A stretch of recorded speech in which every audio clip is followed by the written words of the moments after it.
자, 그러면 누리과정의 목적과 목표 살펴볼까요? 사실 이 부분은 제가 설명을 드리지 않아도 이미 다 암기가 되어 있는 부분이라고 생각합니다. 그렇지만 기존의 2015와 비교했을 때 추가된 부분도 있기 때문에 비교하면서 꼭 중요한 부분이니까 암기를 하셔야 되는 부분이고, 다른 부분을 암기를 못하더라도 이 목적과 목표만큼은 제1순위로 암기를 하셔야 되는 부분이겠죠. 자, 그러면 목적 뭘까요?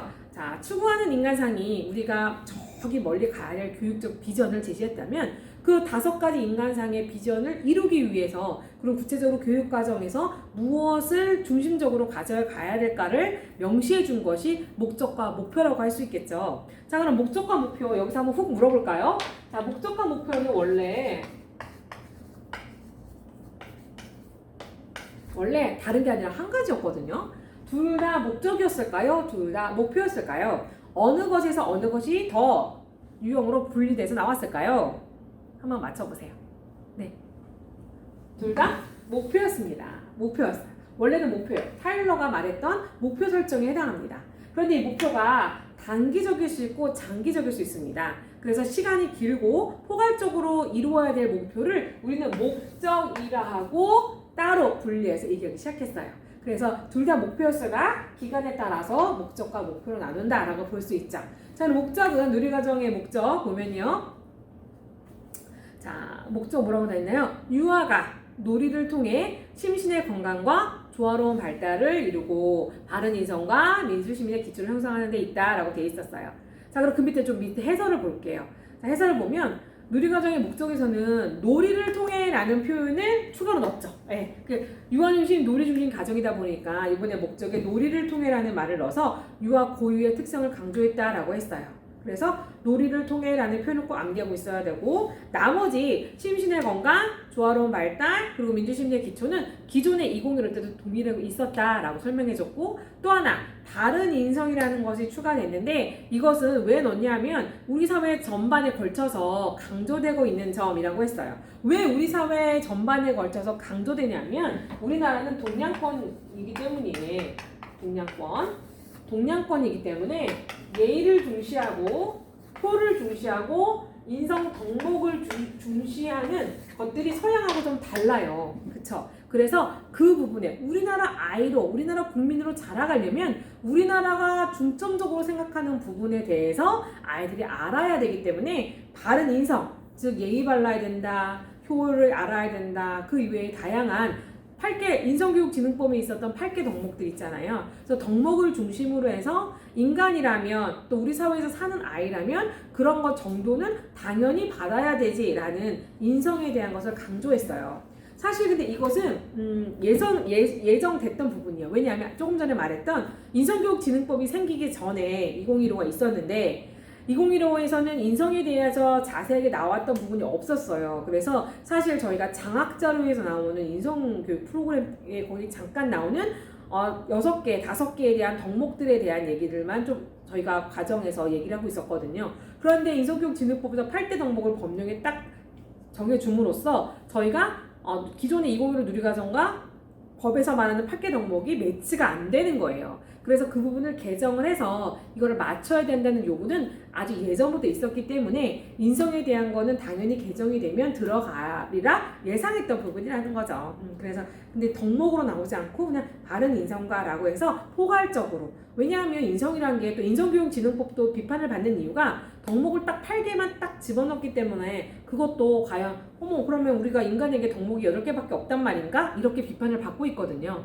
그래서 그 부분을 다시 또 이제 8개 그대로 넣기보다는 포괄적으로 바른 인성, 유아기에 지녀야 될 다양한 바른 인성들을 다 포괄적으로 얘기를 해줬기 때문에 오히려 우리가 이번에 개정된 이 목적이 훨씬 더 좋은 것 같습니다. 제가 봤을 때는. 자, 그래서 목적, 유아가 놀이를 통해 심신의 건강과 조화로운 발달을 이루고 바른 인성과 민주시민의 기초를 형성하는 데 있다는 거 잊지 마시고요. 자, 그럼 5가지 목표로 체계적으로 한번 살펴보도록 하겠습니다. 첫 번째 목표는 신체운동 건강 영역의 목표이기도 하죠. 자, 자신의 소중함을 알고 건강하고 안전한 생활 습관을 기른답니다.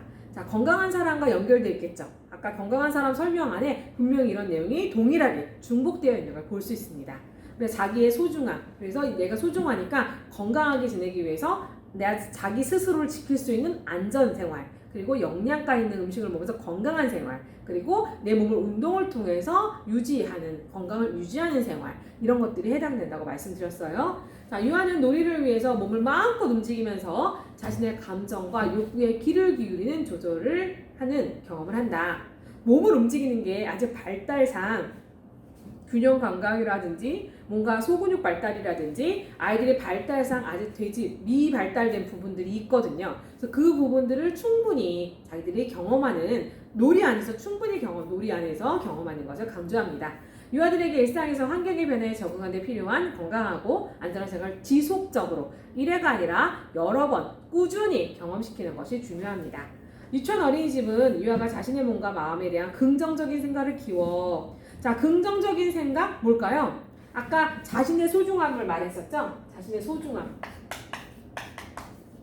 자, 자신의 소중함은 자아 존중감이라고 할 수 있습니다. 자아 존중감은 두 가지로 나누죠. 긍정적 자아 존중감, 부정적 자아 존중감, 이렇게 나눌 수가 있습니다.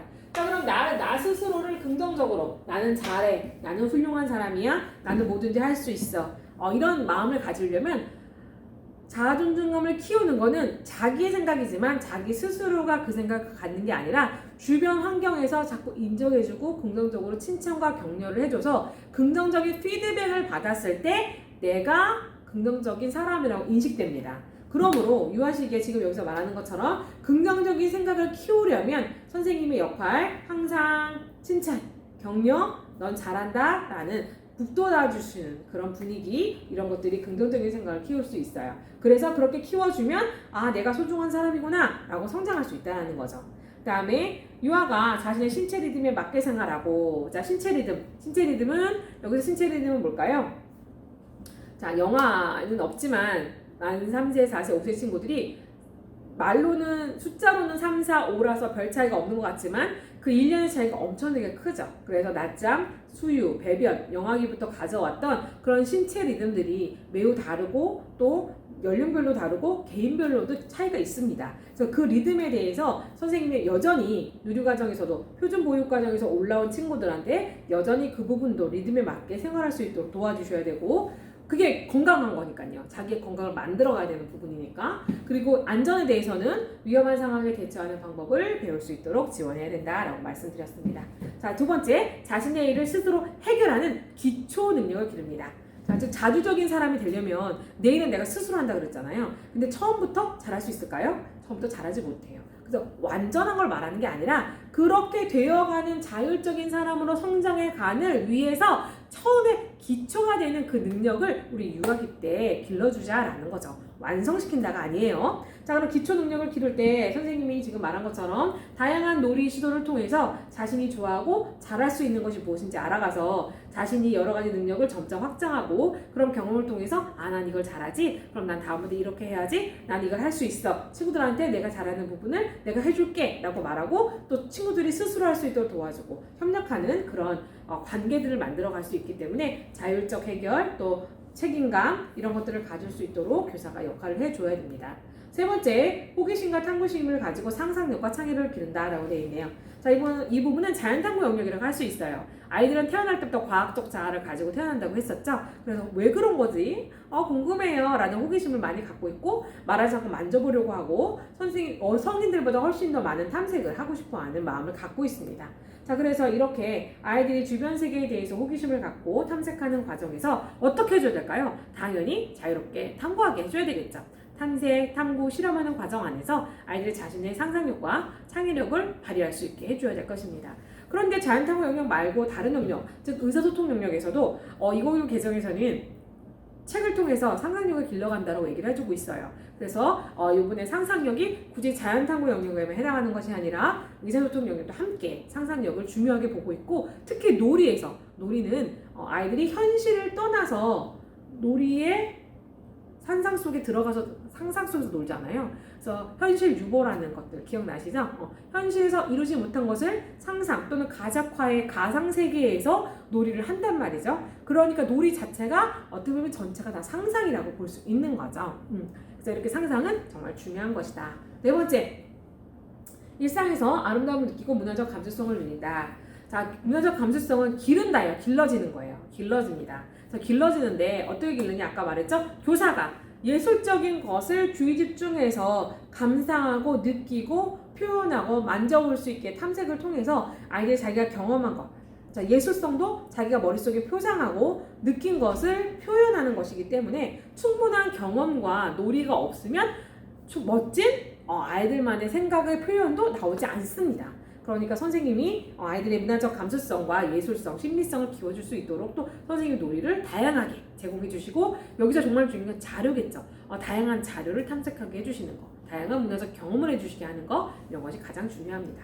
다섯 번째, 사랑과 자유를 존중하고 배려하며 소통하는 태도를 기른다. 그래서 의사소통과 사회관계 영역을 이렇게 묶어놨다고도 볼 수 있는데요.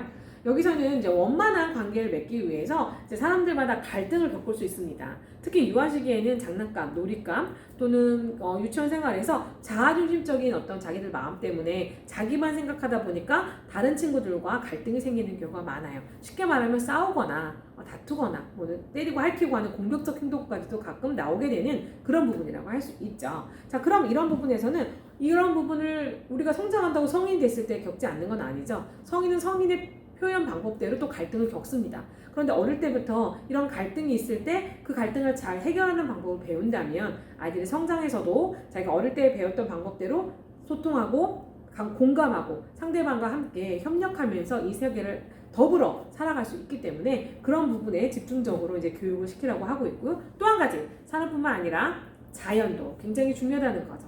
식물도 동물도, 요즘은 반려견도 있고 반려식물도 있더라고요. 그래서 아이들이 자연과 더불어서 이 생태계가, 지구상에 있는 모든 생태계가 이제 비단 우리나라의 자연환경에 국한된 게 아니라 이번에 팬데믹도 본 것처럼 한 나라의 국가적인 것들이 다른 나라에도 다 영향을 주기 때문에 전체 지구에 살고 있는 모든 사람이 지속 가능한 발전을 하기 위해서는 모두 다 사회, 경제, 자연적인 생태면에서도 모두 함께 고려를 해야 된다는 면들이 이 안에도 들어가 있다고 볼 수 있습니다. 자, 그럼 이렇게 해서 5가지 목표까지 살펴보았고요. 그러면 맨 끝에 추구하는 인간상과 5개의 목표의 연계성에 대해서 얘기하고 있죠. 그래서 5가지 인간상을 추구해. 뭘로? 교육적 비전으로. 근데 그 교육적 비전을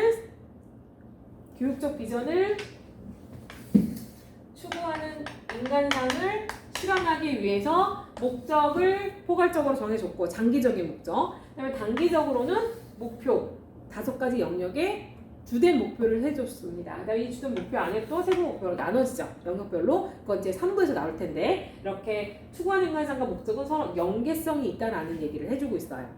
자, 그러면 현재와 미래의 연계라고 되어 있네요. 추구하는 인간상, 목적, 목표는 다소 추상적이며 유아의 미래 모습, 우리가 길러지면 이런 아이가 될 거야 라는 미래 모습이라고 할 수 있다. 그러나 유아는 미래에 사는 것이 아니라 지금 현재, here and now, 지금 여기에 살고 있는데, 주희가 말했던 부분인 거죠. 오늘의 일상생활의 경험이 미래의 생활과 연관되려면 어떻게 된다고 말했냐면 경험을 중심으로 통합하라고 말했잖아요. 그렇죠. 그래서 이제 주희의 경험 중심 이론이 우리에게 되게 중요하게 사상사에서도 인정을 받고 있는 거죠. 그래서 경험하는 내용을 중요하기 때문에 아이들이 매일 일상생활에서 경험이 내일의 경험이 되고, 그 경험을 토대로 그 다음날 또 살아가게 되고, 또 그날 배움을 통해서 또 그 다음날 살아가기 때문에 오늘이 곧 미래나 마찬가지라는 거죠. 단지 과정이다. 그래서 매일매일의 놀이 경험이 아이들에게 우리가 추구하는 5가지의 인간상을 아이들한테 이루게 하는 매우 중요한 시간이라는 것. 즉 현재도 미래도 같이 중요하고 지금 현재가 곧 미래라는 것이죠. 그래서 그런 중요점을 다시 한번 얘기해 줬습니다. 그리고 그림으로 추구하는 인간상 목표, 그다음에 연계되어 있다라고 해서 5개 영역 그림이 있죠. 페이지 27페이지에 보시면 해설서에도 있는 그림인데요. 해설서에는 몇 페이지에 있냐면요. 해설서 34페이지에 있고요. 제 교재로는 27페이지에 있습니다. 같은 그림인데요. 추구하는 인상과 목표와 밑에 5개 영역의 내용들이 서로 연계가 되어 있는데, 화살표가 막 이렇게 자유분방하게 여러 가지 방향으로 되어 있는 것은 통합되었기 때문이에요. 통합. 그래서 저희가 딱딱 쪼개져 있는 영역 구분이 아니라 한 놀이 안에서 다양한 영역이 통합적으로 이루어지기 때문에 그것을 화살표로 이렇게 다양하게 여러 가지 방향으로 이루어지는 것처럼 그려놓았어요. 자, 그래서 통합성 잊지 마시고요. 자, 그럼 여기 그림까지 살펴보시면 우리 5가지 목표까지 다 살펴보았습니다. 자, 그럼 다음 시간에 구성의 중점 살펴보도록 하죠.